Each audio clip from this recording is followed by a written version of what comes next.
ഈ ശിവസേന സ്പ്ലിറ്റിന് മുൻപ് 18 സീറ്റിലായിരുന്നു ജയിച്ചിട്ടുണ്ടായിരുന്നത് സ്പ്ലിറ്റിന് മുമ്പ്. അതിനുശേഷം താക്കറെ പക്ഷത്തേക്ക് 13 പേര് പോയി, ഉദ്ധവ് താക്കറെ പക്ഷത്തേക്ക് 5 പേരായി. അതുപോലെ അജിത് പവാറും ശരത് പവാറും സ്പ്ലിറ്റിന് മുൻപുണ്ടായിരുന്നത് 4 സീറ്റാണ് വിജയിച്ചിട്ടുണ്ടായിരുന്നത്. അപ്പം ഈ പറഞ്ഞ 13, 5, 18, 4, 22 സീറ്റ് സത്യം പറഞ്ഞാൽ സ്പ്ലിറ്റിന് മുൻപുണ്ടായിരുന്നു എന്നുള്ളതാണ്.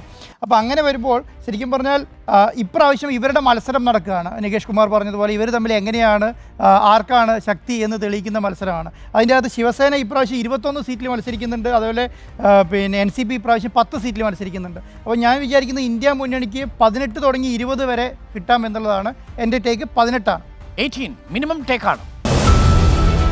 കേരളത്തിലെ ഏറ്റവും മികച്ച 5 മാധ്യമപ്രവർത്തകർ അണിനിരക്കുന്ന വോട്ടെണ്ണൽ മഹാ കവറേജ് ജൂൺ 4 ചൊവ്വാഴ്ച രാവിലെ 5 മണി മുതൽ തത്സമയം.